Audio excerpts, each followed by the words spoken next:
What's up guys, it's Tanaya. I'm back with another lash related video. I am just pumping them out, recording a lot of different videos today.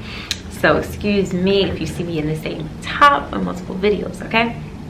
Now that we got that out, I'm going to be talking to you guys about how to deal with lash retention issues. And I say it that way because it is such a topic that is just like, it is the worst feeling in the world. I'm going to tell you that now. When you get a client who'll text you or call you or message you, however you communicated with them, and they say, hey, all my lashes fell out, and you just did their set like yesterday. Because you're going to be like thinking to yourself, how the heck did all your lashes come out when I just did them?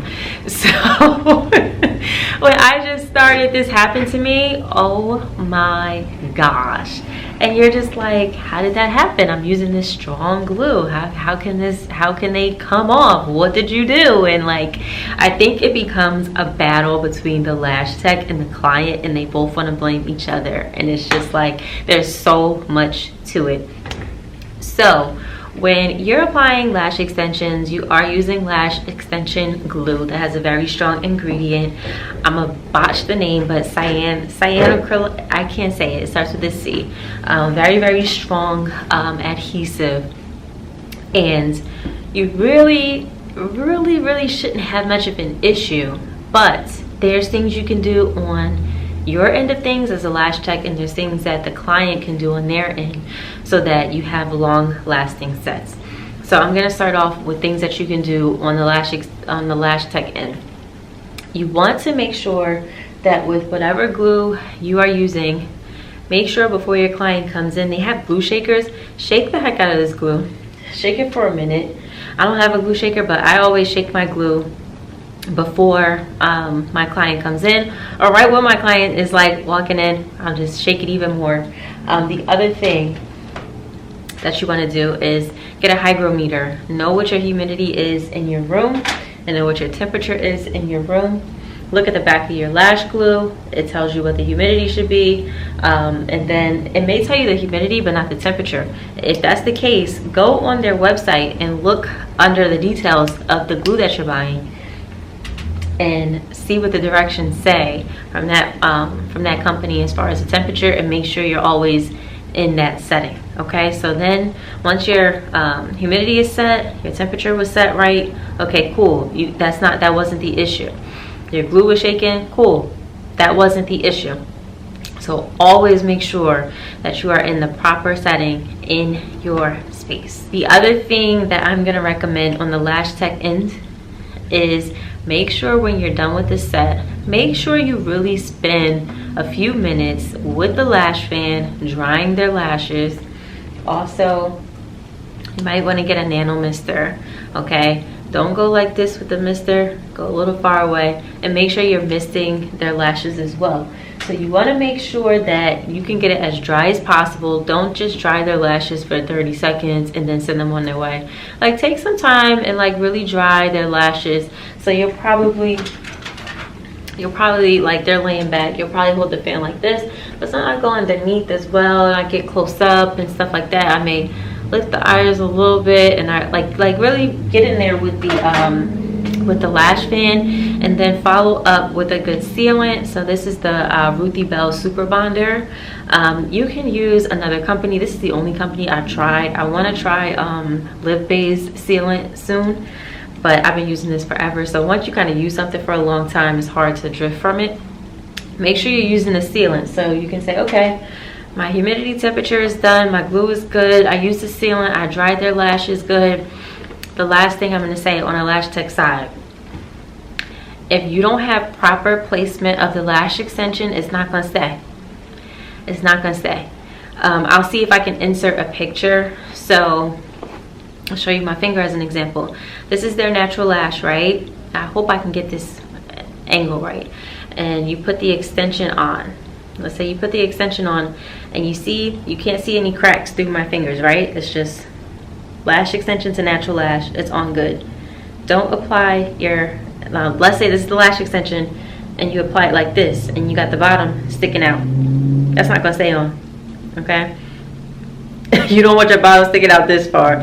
Even if it's a little bit, it's not gonna stay on. If it's going above, like this is the lash extension, it's the natural lash.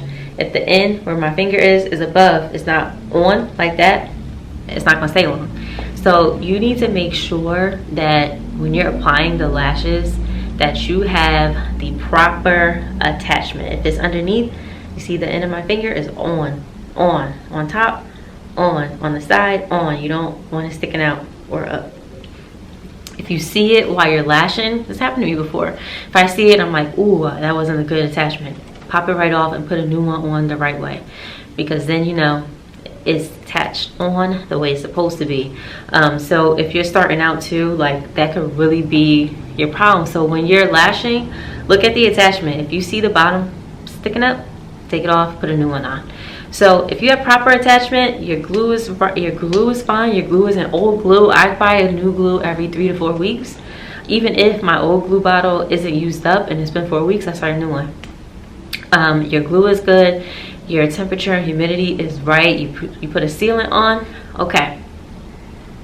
Let's take the heat off of you a little bit and let's go to the client. So I always tell my clients, now some people feel like it shouldn't matter if you get them wet after. That's just like a faux pas thing. I always tell my clients, some people say wait a day to get them wet. I tell my clients to wait 2 days just to be safe, because I just want my clients to leave them alone and let them fully dry.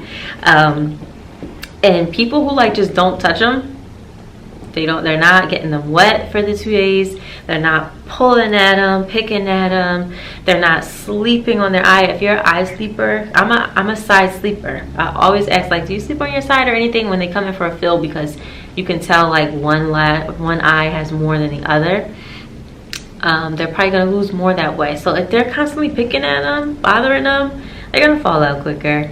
If they're using like oil-based products near their eye or their lash line, look at what products they're using. It could break down the glue. If they're a side sleeper, they're like, if you're a side sleeper, chances are you're sleeping right in your eye.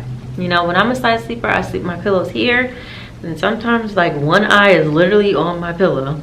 And like you're putting so much pressure on your lashes. You know, like my natural lashes are fine, you know, they're so small. But like if you have eyelash extensions that are a lot longer than your lashes, you know, some of them are like 3 to 4 millimeters longer than your natural lashes. Some people get 17 millimeter and 20. You know, can you imagine like the amount of pressure you're putting on that? They're gonna pop off quicker. Because when I had them on, I had lost a lot in my right eye quick, and I'm like, I'm a side sleeper. You know, even after like not getting them wet for like 2 or 3 days, like, so you have to see what type of sleeper your client is. You have to see what products they're putting on their face, if they're putting anything on their lashes. You have to see, like, are they more active? Like I have a client who goes to the gym and she's very active and her lashes hold up fine. So you really have to see what aftercare things your client is or is not doing. And I say is not doing because is he or she like not cleaning their eyelash extensions at all? Because even though, like, let's say if you're I know I talked about how your attachment has to be right, but lashes don't stick onto dirty natural lashes. So if your lashes have mascara residue or anything on them, they're not gonna last long. Like it's not gonna adhere. The glue's not gonna adhere to that. So you have to make sure your clients are cleaning your lashes. Some clients think that getting them wet at all and cleaning them at all is like a bad thing, and no, like you're just supposed to wait a little bit, let it dry, and then clean them. Your lashes will last longer because they're not going to stick on the dirty lashes. I just got like a visualization of one person's lashes that was like lash mite. Yeah, like really, really bad. I had to talk to her about it, but I just got a bad picture of that. It was the craziest experience ever. It's a whole nother video. But those are some of my tips and tricks in regards to retention. And the last thing I'm going to close out with is have a policy where you tell your clients, oh, after you're done and they love their lashes and you're all done, you're set, right? It's like, okay, cool. If you have any issues with your lashes, any excessive shedding or any shedding issues with your lashes, just let me know within 2 days and I'll be willing to bring you back in within that same week, so I can give you just a complimentary touch-up. If it's after the 2 days or whatever, then you'll have to book a fill. You could just create a policy like that, so that, because if they're gonna fall out, if it was truly like a you problem where you did something wrong, they're gonna fall out fast. You know, it's not gonna be like, oh my God, after 8-9 days they're all out. If they're gonna all fall out and it was like a lash tech problem, I personally think that they will fall out within 2 to 3 days, if not sooner. So anything after a week or so, she just needs a fill. So yeah, and then maybe just see like if there's something else she can do at home. Something else I recommend my lash clients to do is get a sleeping mask. I want to start selling them. Is to get a sleeping mask, and it's not your regular like cloth flat sleeping mask. They actually have like pockets, like they kind of come out so that your eyelash extensions have like room. So if you're a side sleeper, you're not sleeping on your lash extensions or anything like that. So that's something you can suggest as well. So with that being said, I hope this video helped you. Comment down below if you've had like one of those stories where a client hit you up and they're like, oh, my lashes fell out. I definitely have mine back in the day. And I'll see you next time. Bye.